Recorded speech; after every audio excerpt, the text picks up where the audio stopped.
ഒരു പെൺകുട്ടി ഇരുട്ട് മൂടിയ റോഡിലൂടെ ഓടി വരികയായിരുന്നു. ആ പെൺകുട്ടി ഒരു കടയുടെ മുൻപിൽ ഒളിച്ചു.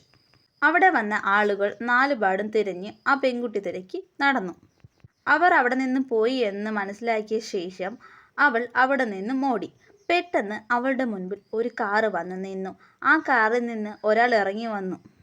ആ വന്ന ആളെ കണ്ട് പെൺകുട്ടി പേടിച്ച് ഓടാൻ പോയതും അവിടെ ആളുകൾ എത്തുന്നു.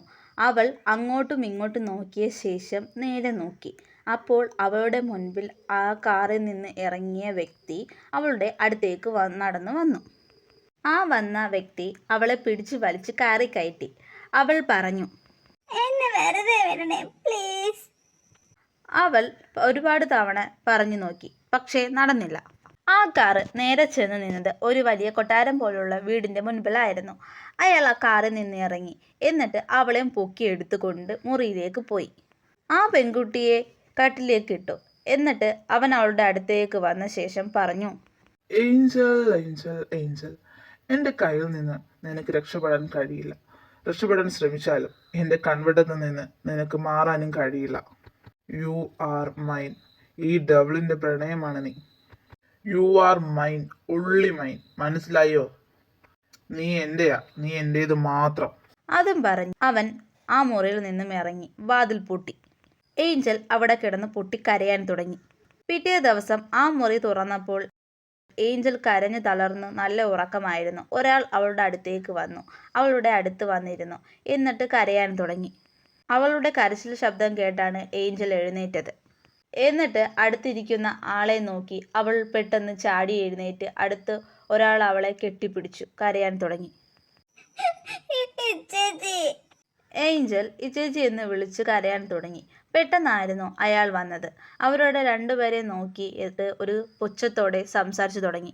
നിന്റെയൊക്കെ ഇവിടെ ആരെങ്കിലും ചത്തോ ഇങ്ങനെ ഇരുന്ന് മോങ്ങാൻ? അവര് ഒന്നും മിണ്ടാതിരുന്നു. അയാൾ വീണ്ടും പറഞ്ഞു തുടങ്ങി, ടെസ, നീ നിന്റെയും എന്റെ ബ്രദറിന്റെയും പിള്ളേരുടെയും കാര്യം നോക്കിയിരുന്നാൽ മതി. ഇവളുടെ കാര്യം നോക്കാൻ നീ വരണ്ട. ലൂക്ക, ഇതെന്റെ പെങ്ങളാ. ഇവളുടെ കാര്യം നോക്കാൻ എനിക്കറിയാം. നീ എന്നെ ഭരിക്കാൻ വരണ്ട. ഞാൻ നിന്റെ ഇച്ചായന്റെ കെട്ടിയോളാ, നിന്റെ ചേട്ടത്തി. നീ അത് മറക്കരുത്. ആണോ? ഞാനതങ്ങ് മറന്നു പോയി. എന്നെ അങ്ങ് ഓർമ്മിച്ചതിന് നന്ദി. ഏഞ്ചൽ ഫ്രഷ് ആകാൻ എഴുന്നേറ്റ് പോയി. ലൂക്ക അവളുടെ നിന്ന് പോയി. ടെസ അടുക്കളയിലേക്ക്. ഏഞ്ചൽ ഫ്രഷായി വന്ന ശേഷം താഴോട്ട് ഇറങ്ങി വന്നു.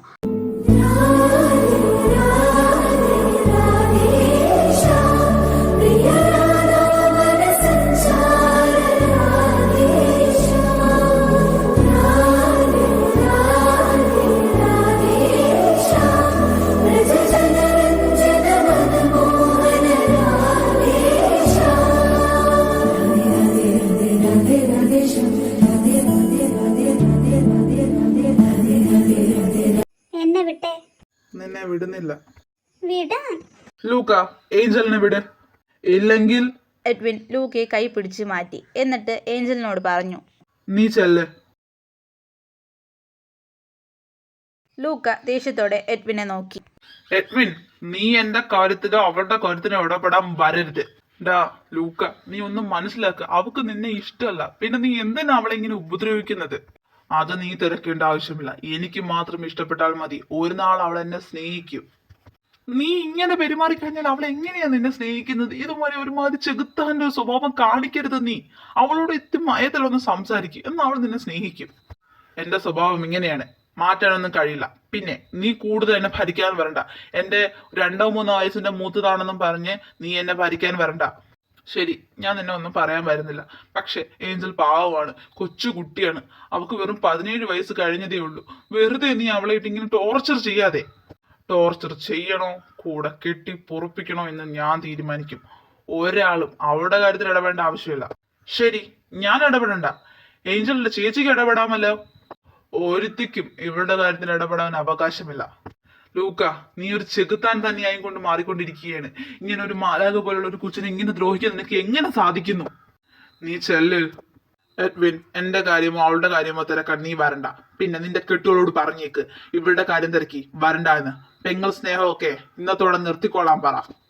ലൂക്ക, നീ എന്താടാ ഇങ്ങനെ? ഒന്നും മാറാൻ ശ്രമിച്ചുകൂടെടാ? ഞങ്ങൾക്ക് വേണ്ടിയെങ്കിലും. നിങ്ങൾക്ക് വേണ്ടി ഞാൻ എന്തിനു മാറണം? എന്നെ ആക്കിയത് നിങ്ങളൊക്കെ തന്നെയാ. ഈ കുഞ്ഞുനാൾ മുതൽ സന്തോഷം ഏതാ സമാധാനം ഏതാന്ന് എന്നെ അറിയിച്ചിട്ടുണ്ടോ? നിനക്ക് മാത്രമേ എല്ലാം തന്നിട്ടുള്ളൂ വീട്ടുകാര്. എന്നിട്ട് ഇപ്പൊ അവരെവിടെയാടാ? അപ്പൊ അപ്പയും അമ്മയും ചത്ത് മണ്ണിന്റെ അടിയില്ല. ചേച്ചിക്ക് നിന്നെയാ ഇഷ്ടം, എന്നെ അല്ല.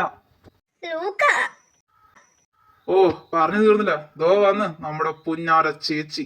ലൂക്ക, നീ എന്താണ് ഇങ്ങനെ? ആ കൊച്ചിനെ ഒന്ന് വെറുതെ അവൾ എങ്ങോട്ടേലും പോയി ഒന്ന് രക്ഷപ്പെട്ടോട്ടെ. എന്റെ പെണ്ണിനെ എങ്ങോട്ട് വിടണം എങ്ങോട്ട് വിടണ്ടെന്ന് ഞാൻ തീരുമാനിക്കും. She's mine. ഓക്കെ, നിങ്ങൾ ആരും ഇടപെടേണ്ട ആവശ്യമില്ല. അവൾ എന്റേത് മാത്രമായിരിക്കണം. അവൾ എന്റേതാകാതെ മറ്റൊരുത്തൻ്റെ ആയി പോയാൽ പിന്നെ അവൻ ജീവനോടെ ഇരിക്കില്ല. ഇവളെ ഞാൻ ഇഞ്ചിഞ്ചായി കൊല്ലും. എനിക്ക് ഇവളെ വേണം. ഇവളെ എനിക്ക് കിട്ടിയില്ലെങ്കിൽ ഇവളെ ഞാൻ കൊല്ലും. നീ എന്താണ് ഒരുമാതിരി സൈക്കോപാതിനെ കിടക്കുന്നത്? നിനക്ക് എന്താ ഭ്രാന്താണോ? അതെ, എനിക്ക് ഭ്രാന്ത് തന്നെയാ. അവളോടുള്ള സ്നേഹം. ഇത് സ്നേഹം എന്നല്ല പറയുന്നത്, ഒരുമാതിരി ഭ്രാന്തെന്നാ. നീ അവളെ കൊല്ലും, എനിക്കത് ഉറപ്പാ. എന്തായാലും നിന്റെ കൂടെ ജീവിക്കാൻ ഞാൻ സമ്മതിക്കത്തില്ല. നീ ആരാ അവളുടെ കാര്യത്തിൽ ഇടപെടാൻ? നീ ഞങ്ങളുടെ ചേച്ചിയാ. ഞങ്ങളുടെ കാര്യം മാത്രം നോക്കിയാൽ മതി. പിന്നെ അവളുടെ കാര്യം ഇടപെടാൻ നീ പോകണ്ട. നീ നിന്റെ കാര്യം നോക്കി നീ ഇരുന്നാൽ മതി. ഇനി മേല അവളുടെ കാര്യത്തിൽ ഇടപെടുന്നത് ഞാൻ അറിഞ്ഞാൽ ചേച്ചികൾ നോക്കത്തില്ല, വെച്ചേക്കത്തില്ല ഞാൻ. അതും പറഞ്ഞ് ലൂക്ക അവിടെ നിന്നും പോയി. എഡ്വിൻ ചേച്ചിയെ ഒന്ന് നോക്കി. എന്നിട്ട് അവൻ പറഞ്ഞു, ഏഞ്ചലിനെ ഇവിടെ നിർത്താൻ പറ്റില്ല ചേച്ചി. എത്രയും പെട്ടെന്ന് ഇവിടുന്ന് മാറ്റിയേ പറ്റും. അവരറിയരുത്. എടാ, എത്ര തവണയുടെ നമ്മൾ അവളെ ഇവിടെ നിന്ന് മാറ്റാൻ ശ്രമിക്കുന്നത്, പക്ഷെ നടക്കുന്നില്ലല്ലോ. ഇപ്പൊ എന്താ ഒരു വഴി? നീ തന്നെ എനിക്ക് പറഞ്ഞുതാ. എന്തായാലും അവൻ ബിസിനസ് കാര്യം എന്ന് പറഞ്ഞ് ഇവിടെ നിന്ന് പുറത്തുനിന്ന് മാറി നിൽക്കുമല്ലോ. ഞാൻ എങ്ങനെയെങ്കിലും അവളെ ഇവിടെ നിന്ന് രക്ഷപ്പെടുത്തി മറ്റൊരു നാട്ടിലെത്തിക്കാൻ നോക്കാം. എന്തായാലും അവളെ ഇവിടെ നിന്ന് മാറ്റിയേ പറ്റുള്ളടാ. അവൾ ഇങ്ങനെ നരയിക്കുന്നതാണ് എനിക്ക് പറ്റില്ല. എന്തായാലും നമുക്ക് നോക്കാം ചേച്ചി, നാളെ ആകട്ടെ. ഇതേ സമയം അടുക്കളയിൽ ചേച്ചി, എനിക്ക് പേടിയാവും. ഞാൻ എന്താ ചേച്ചി ചെയ്യണ്ടേ? മോൾ സങ്കടപ്പെടാതെ, എന്തെങ്കിലും വഴി കാണും. എനിക്ക് മാത്രം എന്താ ചേച്ചി എല്ലാം ഇങ്ങനെ നടക്കുന്നത്? എപ്പോഴും സങ്കടങ്ങൾ മാത്രമേ എന്റെ ജീവിതത്തിലുള്ളൂ. അങ്ങനെ ഒന്നുമില്ല മോളെ. ഈ ചേച്ചി കാരണം ഇങ്ങനെ സംഭവിച്ചത്. അന്ന് നിന്നെ വിളിച്ചു വരുത്താതിരുന്നിരുന്നെങ്കിൽ ലൂക്ക് ഒരിക്കലും നിന്നെ കാണത്തില്ലായിരുന്നു. ഇങ്ങനത്തെ ഒരു പ്രശ്നം ഉണ്ടാവത്തില്ലായിരുന്നു. എല്ലാം തല എഴുതേ ചേച്ചി, പറഞ്ഞിട്ട് കാര്യമില്ല. എന്നാലും എന്റെ ഈ ചേച്ചിനോട് ഒറ്റയ്ക്കാക്കിയിട്ട് ഞാൻ എങ്ങോട്ടും ഇനി പോകുന്നില്ല. അപ്പൊ നീ എന്താ അവന്റെ കൈ കൊണ്ട് ചാകാൻ തന്നെ തീരുമാനിച്ചോ? എന്തായാലും അവനെ കൊല്ലത്തില്ലേ ചേച്ചി, അവനെ കൊല്ലല്ലെന്ന് എനിക്കറിയാം. പിന്നെ നീ എന്താ അവൻ്റെ കൂടെ ജീവിക്കാൻ തന്നെ തീരുമാനിച്ചോ? അതെ ചേച്ചി, ഞാൻ ജീവിക്കാൻ തന്നെ തീരുമാനിച്ചു. മോളെ, നിനക്കെന്താ ഭ്രാന്താണോ? ഒന്നുമില്ലെങ്കിൽ അവന്റെ കൂടെ ജീവിക്കണം, അല്ലെങ്കിൽ അവനെ ഞാൻ കൊല്ലും. ഇത് രണ്ടിലും ഒന്ന് നടക്കും ചേച്ചി ഉടനെ. മോളെ, നീ എന്താടി ഇങ്ങനെ? നീ ഇങ്ങനെ സംസാരിക്കാൻ പാടില്ല. നിന്നെ ഇവിടെ നിന്ന് എത്രയും പെട്ടെന്ന് നിശ്ചയം രക്ഷിക്കോടി. വേണ്ടേ ചേച്ചി, അവനെ ഞാൻ കൊല്ലും. അവൻ പറഞ്ഞ എന്താന്ന് ചേച്ചിക്ക് അറിയോ? അവനെ ആളെ കൊണ്ട് കൊല്ലാൻ പറ്റില്ലെന്ന്. എന്താ ഈ പറയുന്ന? എന്നെ കൊണ്ട് പോലും കൊല്ലാൻ പറ്റത്തില്ലെന്നാ പറഞ്ഞേക്കുന്നത്. അതുകൊണ്ട് നീ എന്താ അവനെ കൊല്ലാൻ തന്നെ പോവാണോ? കൊല്ലാൻ തന്നെയാ ചേച്ചി പ്ലാൻ. കൊല്ലേണ്ടി വന്നു കഴിഞ്ഞാൽ ഞാൻ കൊന്നിരിക്കും, അതാരല്ല ശരി. മോളെ, ഈ ചേച്ചിയുടെ ഇങ്ങനെ വിഷമിപ്പിക്കാതെടി. എനിക്ക് വിശ്വാസമുണ്ട് നിന്നെ ഇവിടെ നിന്ന് രക്ഷപ്പെടുത്താൻ പറ്റും. ലൂക്കയുടെ കയ്യിൽ നിന്ന് രക്ഷപ്പെടും. ഒരു തവണ രക്ഷപ്പെട്ടല്ലേ ചേച്ചി? അന്ന് എന്റെ ആൽബിച്ചാരം എനിക്ക് നഷ്ടമായല്ലേ? പിന്നെ ഇനി ഒന്നും കൂടെ വയ്യ. മോളെ, വേണ്ടേ ചേച്ചി, എല്ലാം ഞാൻ മറക്കാൻ ശ്രമിക്കാം. ഈ ചെകുത്താൻ്റെ കൂടെയാണ് എൻ്റെ ജീവിതമെങ്കിൽ ഞാൻ ജീവിച്ചു തീർക്കും. ഇല്ല മോളെ, ചത്താലും ഞാൻ ഇവനോട് ജീവിക്കാൻ സമ്മതിക്കില്ല. ഈ ചേച്ചി തടസ്സം പറയരുത്. അഥവാ എനിക്ക് ഇവനോട് ജീവിക്കേണ്ടി വന്നാൽ ഞാൻ ജീവിക്കും. എനിക്കിവനെ കൊല്ലേണ്ട അവസ്ഥ വന്നാൽ ഞാൻ ഇവനെ കൊല്ലും. ഏതെങ്കിലും ഒന്ന് നടക്കുക ചേച്ചി. ജയിലിൽ പോകേണ്ട ഒരു ഗതികേടല്ലേ വരൂ. ഞാനതങ്ങ് സഹിച്ച്. മോളെ, ചേച്ചി പ്ലീസ്. അതും പറഞ്ഞ് ഏഞ്ചൽ അവിടെ നിന്നും പോയി. അവൾ പോകുന്ന വഴി നോക്കി നിന്ന് കരഞ്ഞുകൊണ്ട് നിൽക്കുകയാണ് ടെസ. എന്ത് ചെയ്യണമെന്ന് അവൾക്കും അറിയില്ല. എന്റെ കർത്താവേ, എന്നാത്തിനാ ഞങ്ങൾ എങ്ങനെയിട്ട് പരീക്ഷിക്കുന്നത്? അവൾ എന്നാത്തിട്ട് ചെയ്തിട്ടാ? അന്ന് എന്തിനാ അവളെ ഞാൻ വിളിച്ചു വരുത്താൻ തോന്നിയത്? എന്തിനാ ലൂക്കയുടെ മുമ്പിൽ ഞാൻ അവളെ കാണിച്ചു കൊടുത്ത്? ഈ നെഞ്ചിന്റെ വേദനിക്കുന്നത് കാണാൻ ഞങ്ങൾക്ക് വയ്യ. എത്രയും പെട്ടെന്ന് എന്റെ പെങ്ങളെ ഇവിടെ നിന്ന് രക്ഷിക്കണേ. കരയല്ലടോ, കരയാതെ നീ. എന്റെ പെങ്ങളെ ഇവിടെ നിന്ന് എങ്ങനെ രക്ഷിച്ചോണ്ട് കൊണ്ടുപോ? അവളിങ്ങനെ ചങ്ക് പൊട്ടി കരയുന്നത് കാണാൻ വയ്യ എനിക്ക്.